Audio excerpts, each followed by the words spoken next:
Hey guys, subscribe for daily content, and if you're shopping for gear, make sure you check out the description for the newest items at some of the very best online retailers.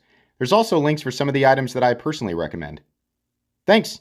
What's going on YouTube? Metal Complex here, and today I've got an extremely interesting knife review / knife overview to share with you guys. This is the Miguron Vatso in DLC M390 and crystal titanium. Look, this isn't going to be a long review because this is pretty cut and dry.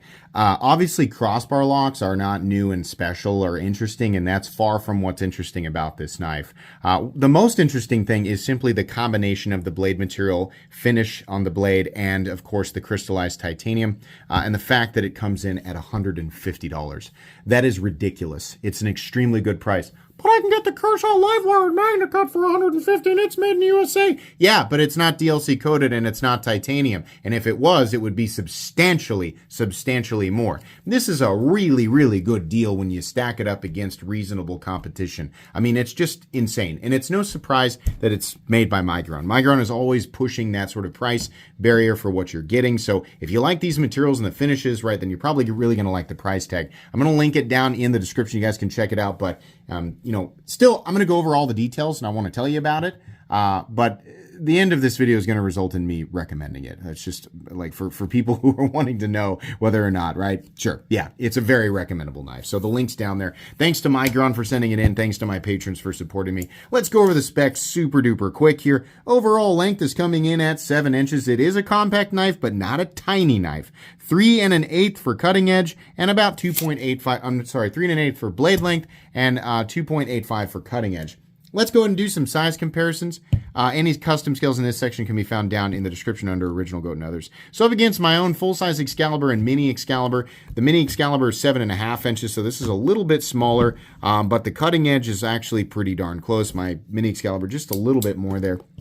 Let's put it up against the Spyderco PM2, which is over here today for some reason. Spyderco PM2 and the Spyderco Para 3. The Para 3 is only a 1/4 inch longer despite it looking substantially larger because it's on the bottom here. But I will point out this guy actually has more cutting edge and it has almost the same amount of cutting edge as the PM2 you can see there. So that's pretty cool. How's the action of this knife? This is a crossbar lock, which Miguron does a good job of. And we do have nice action. This one's a little bit tight, but I think with time it will break in. It's probably because of the finish on the blade. Still very smooth. Nothing here that makes it difficult to operate. Honestly, the pivot action is great. The crossbar lock is good. We definitely have some, I would say, Omega springs that are a little bit higher tension than what you would expect from Benchmade. Everything feels good and tight. Nothing feels floppy or loosey-goosey, which we don't like with crossbar locks. And the thumb studs are positioned properly. They're in the right spot, so I really enjoy that. Carry profile. Let's go ahead and do thickness up against the Spyderco Para 3. It's actually a little thinner, but it's also contoured, which is nice. Not what I would have expected, especially at that price point. Let's go ahead and do carry profile, length, and height up against the PM2 and Para 3. Obviously, this knife is just stupidly easy to carry. It's also stupidly lightweight. This knife, is full titanium, full crystal titanium, and it's still going to be right at home, even in like fitted dress pants. The internals here are heavily milled out for weight reduction, which is cool. The weight on this guy is 2.4 ounces. I legitimately had to check their website to make sure that this wasn't aluminum, and they had somehow managed to crystallize it or make it look like it was real. It is titanium, but it is so lightweight. And I know you're like, well, why don't you just, it's obviously a smaller knife and they did a lot of milling, right? It just feels impossibly lightweight. It's crazy. So balance on the knife, very good. We actually have balance right there in the middle of that primary index finger position, so it feels awesome. It's so lightweight, you're going to have to check your pockets before you toss them in the laundry machine, because you might accidentally wash it. And if you do, well, it's titanium and DLC coated M390, probably going to be fine. Anyways, let's go ahead and do a hardware check. I'll get out my tools as per usual. My tools are very inexpensive and very recommendable. You can find them right down in the section of my description that talks about the tools I use on this channel. This is a T8. So we have a T8 for the pivot. We have a T8 for the screw that holds in the cartridge liner that's part of the crossbar lock system. We have a T8 body screw, and we have T8 pocket clip screws. That's great. That's everything you could ask for, and then some for a crossbar lock knife. These are far from impossible to disassemble, and maintain, but they can be a little bit frustrating the first time. As long as you have the right tools for the job, you should be good to go. Let's go ahead and measure blade stock thickness. This is going to be very thin. I'm going to guess this is 85 thousandths. Yeah, 85 thousandths. Very, very thin. Let's make sure I'm on the flat there. Sorry, I may have been behind it. 85 thousandths is crazy thin.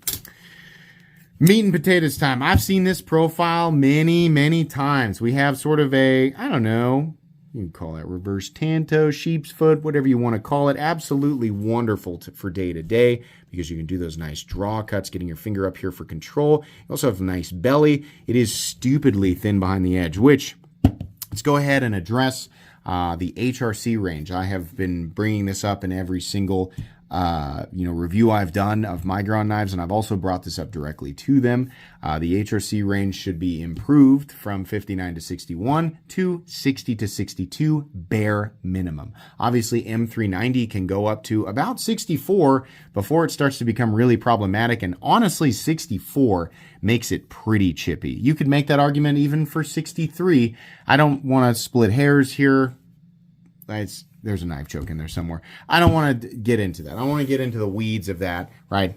59 to 61, right? As far as the 60 and 61 end of that range is fine. 59, it should probably be a different steel. 59 HRC M390 is not very good, right? But this knife is so thin behind the edge that a lot of the performance is actually going to lean into the edge geometry side of it. So even if you do end up with one that's like 59 on the dot, it's probably still going to cut pretty well because it's so freaking thin behind the edge.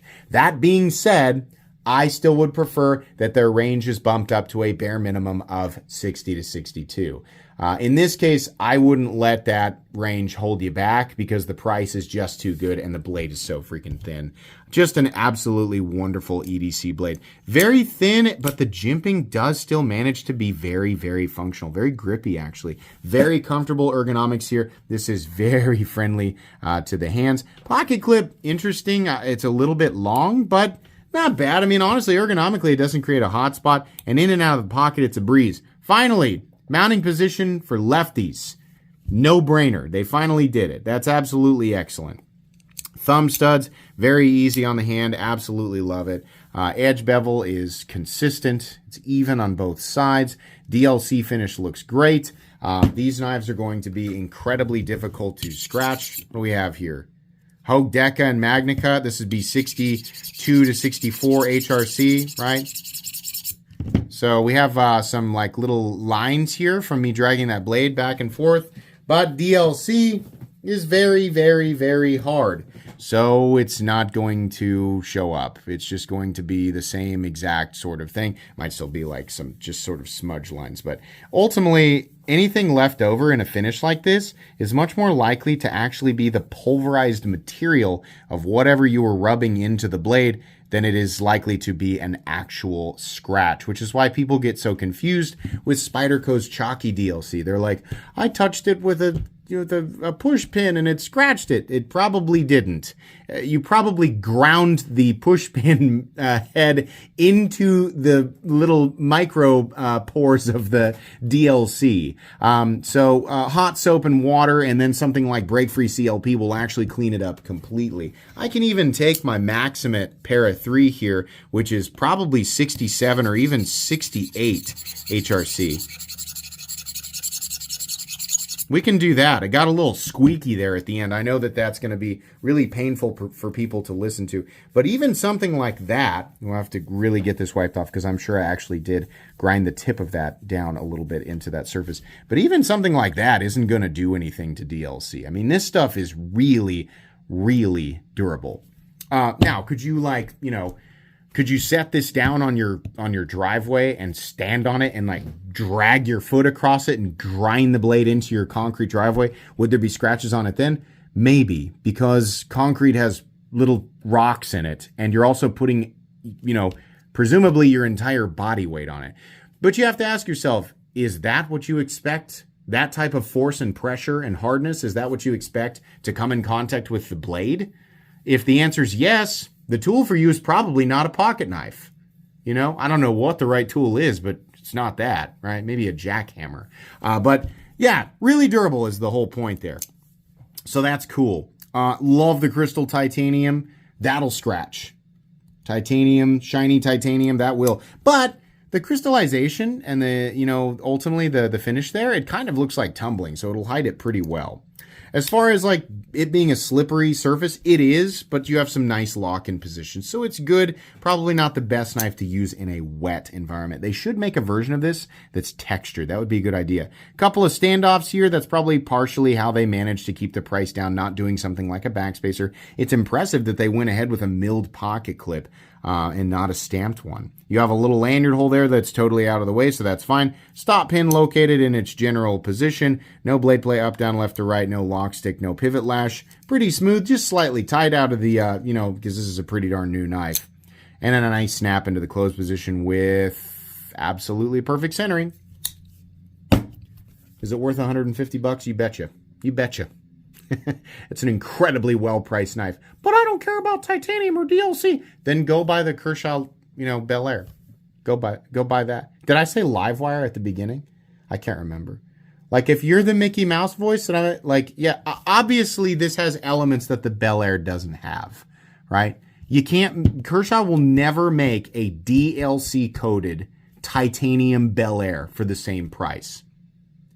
You know why? Because they're not just like pricing things out of the good of their heart. They're doing a great job pricing things, right? But people always compare that knife and then they forget like, oh yeah, titanium costs money. It's not like, Miguron or Kershaw or everyone just rubs their magic lamp and they're like, Genie, make the titanium not factor into the cost.